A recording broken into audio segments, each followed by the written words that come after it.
itu rusak, ya. Kalau kita lihat. Kemudian terowongan semua sudah dipetakan, sudah dideteksi. Cuman memang belum semua dihancurkan. Terowongan 80% itu bisa dihancurkan dan dinonaktifkan. Tapi sudah dipetakan oleh IDF, ya. Jadi satu waktu mereka sudah tahu jalur-jalur yang akan digunakan. Nah, cuman ada beberapa terowongan yang persis letaknya di bawah kamp pengungsi, seperti di Jabalia, kemudian di Beit Hanun, ya. Kemudian di Gaza Tengah, itu memang agak sulit dihancurkan, karena apa? Pasti akan ada korban sipil. Nah, itu yang kemungkinan sandera ini ditaruh di situ. Nah, Israel untuk masuk ke situ itu nggak mungkin tidak ketahuan.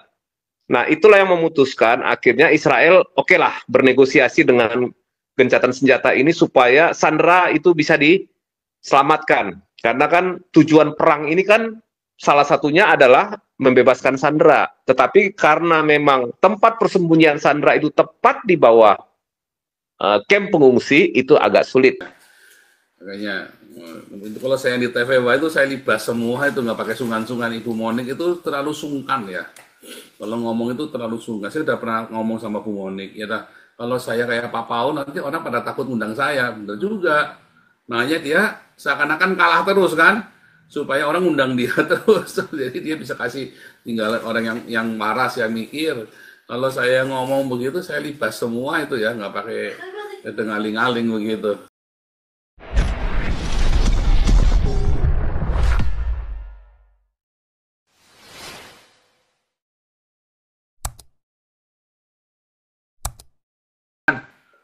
Nih, Ompung Tumpah mana nih, Ompung?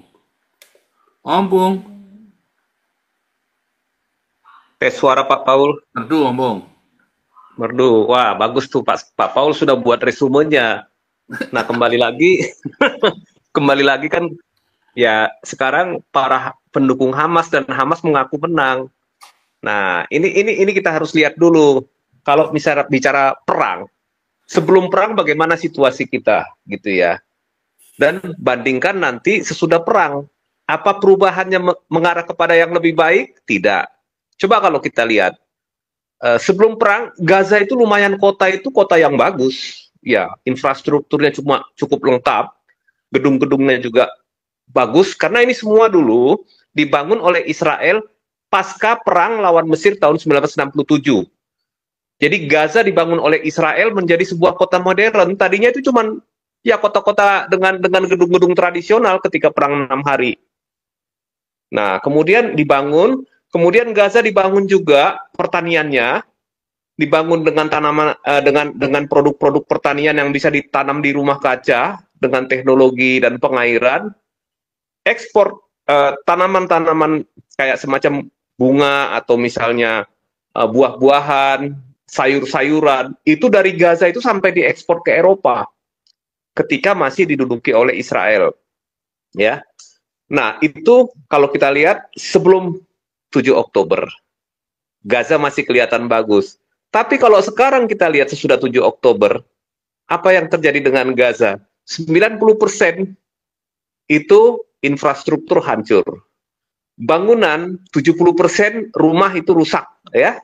Kalau kita lihat. Kemudian terowongan semua sudah dipetakan, sudah dideteksi. Cuman memang belum semua dihancurkan. Terowongan 80% itu bisa dihancurkan dan dinonaktifkan. Tapi sudah dipetakan oleh IDF, ya. Jadi satu waktu mereka sudah tahu jalur-jalur yang akan digunakan. Nah, cuman ada beberapa terowongan yang persis letaknya di bawah kamp pengungsi, seperti di Jabalia, kemudian di Beit Hanun, ya. Kemudian di Gaza Tengah, itu memang agak sulit dihancurkan, karena apa? Pasti akan ada korban sipil. Nah, itu yang kemungkinan sandera ini ditaruh di situ. Nah, Israel untuk masuk ke situ itu nggak mungkin tidak ketahuan. Nah, itulah yang memutuskan, akhirnya Israel, oke lah, bernegosiasi dengan gencatan senjata ini supaya sandera itu bisa diselamatkan. Karena kan tujuan perang ini kan salah satunya adalah membebaskan sandera. Tetapi karena memang tempat persembunyian sandera itu tepat di bawah kamp pengungsi, itu agak sulit. Nah, itu yang perlu kita lihat. Nah, kalau misalkan Hamas udah nggak punya paradigma apa-apa, kecuali dia hanya bisa bertahan hidup dan tetap berkuasa di Gaza. Tetapi kelihatannya untuk kedepannya ini agak sulit Hamas itu untuk berkuasa kembali atau kuat. Kenapa? Kuncinya sekarang satu, Pak Paul, masalah pembangunan kembali dan masalah rekonstruksi. Kalau Hamas masih tetap berkuasa di Gaza, saya nggak yakin negara-negara Barat dan Amerika mau melakukan apa? Melakukan pembangunan kembali, ya, melakukan rekonstruksi Gaza gitu. Itu yang harus diingat. Saya kira kalau Hamas yang menguasai Gaza, itu tidak akan mungkin. Dan kemudian perang ini membuat masyarakat internasional itu sadar mana rakyat Palestina, mana Hamas, kelompok teroris gitu ya. Jadi sudah bisa dipisahkan gitu. Jadi sekarang UNRWA sudah di-ban, tidak boleh masuk ke Gaza kan, UNRWA kan. Jadi artinya sekarang yang masuk menyalurkan bantuan makanan ini adalah lembaga-lembaga kayak lembaga LSM swasta yang tidak terkait dengan UNRWA. Nah, UNRWA ini berusaha mengambil alih kembali karena ini proyek buat mereka. Mereka dapat duit dari situ. Mereka menjadi kaki tangannya Hamas atau merekrut orang-orangnya Hamas ke dalam UNRWA supaya apa? Ya bekerja sama melanggengkan krisis yang ada di Gaza. Itu yang mau mereka lakukan. Tapi kelihatannya Israel sudah cukup cerdik. Sudah lama sebenarnya UNRWA ini menjadi duri dalam daging bagi pemerintah Israel. Tapi kan susah ditindak. Kenapa? Karena dia lembaga PBB. Tetapi dengan bukti bahwa UNRWA terlibat penculikan dan penyerangan pada tanggal 7 Oktober, itu membuat Israel punya alasan untuk melarang UNRWA untuk masuk gitu. Nah, ini persoalan yang dikatakan oleh Trump, kami akan menjadikan Gaza menjadi neraka, itu sebenarnya begini, stop aja bantuan internasional, bantuan pangan dari Amerika. Ya, selesai sudah, bahaya kelaparan. Nah, itu akan menjadi neraka lebih sadis daripada peluru dan bom. Nah, itu yang harus diingat. Nah, kita lihat banyak orang-orang di Gaza itu pulang ke rumahnya dan melihat rumahnya sudah tinggal puing-puing. Coba Anda bayangkan, apakah ini yang disebut menang? Nah, dengan bodohnya orang-orang sebelah ini, ya biasalah mereka kan mulutnya kan jauh lebih maju daripada kemampuannya gitu dan daripada fakta gitu ya.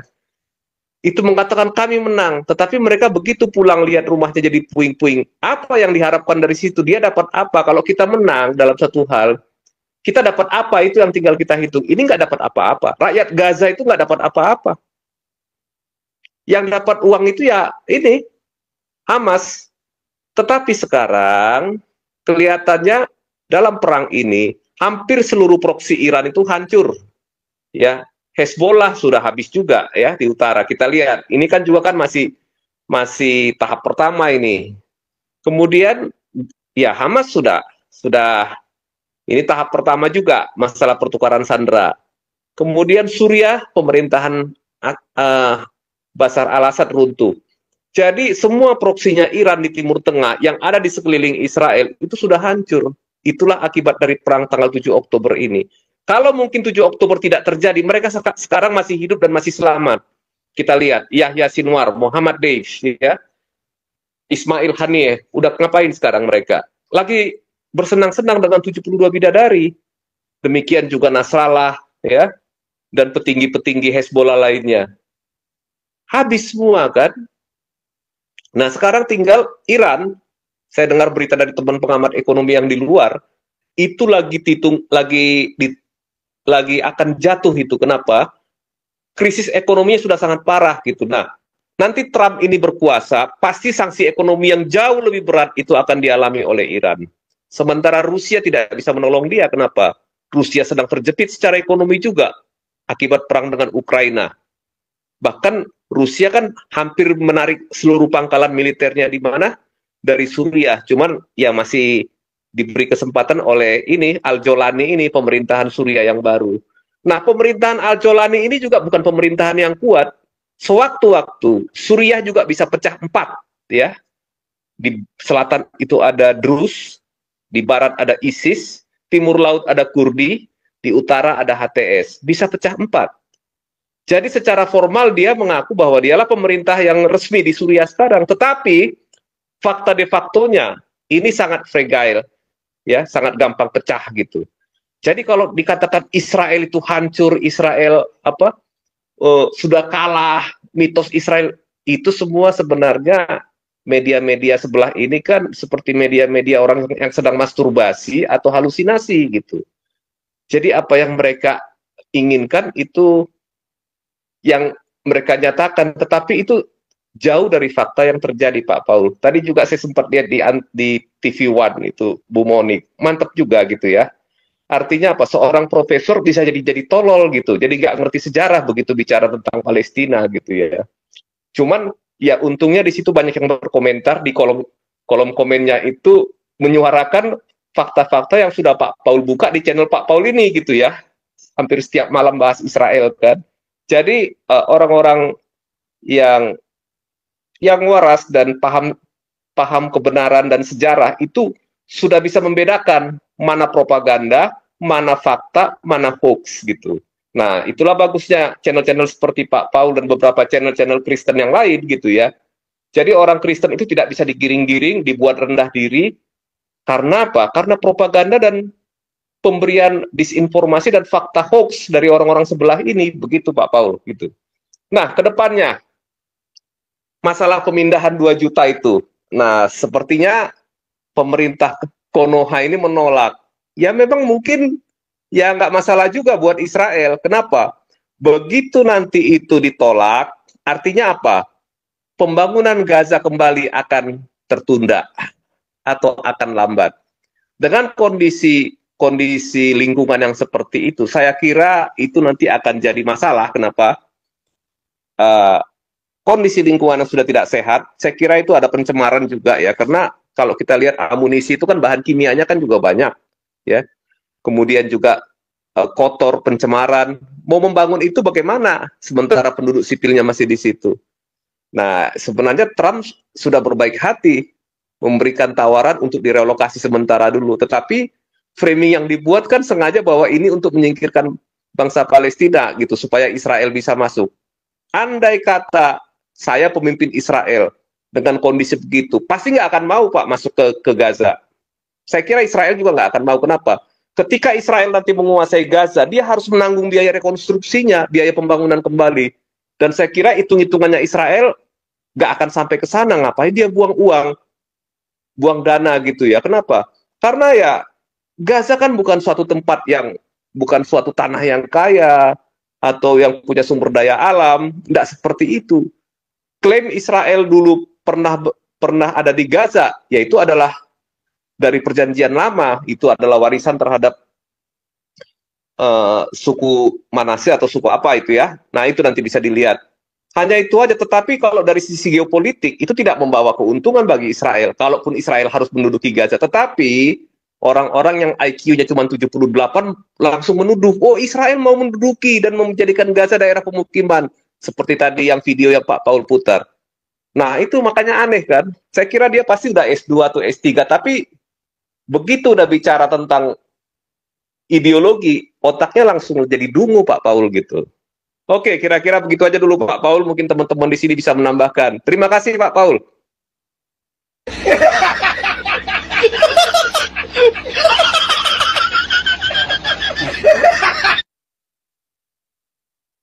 Kalau kita bicara tentang IQ-nya orang-orang ini memang kita pengen ketawa ya.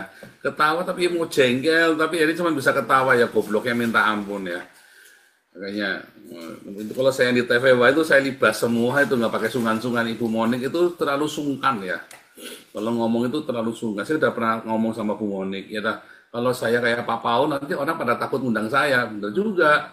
Makanya dia seakan-akan kalah terus kan, supaya orang undang dia terus. Jadi dia bisa kasih tinggal orang yang waras yang mikir. Kalau saya ngomong begitu saya libas semua itu ya, nggak pakai ngaling-ngaling begitu. Ini Bu Lucy, silakan Bu Lucy.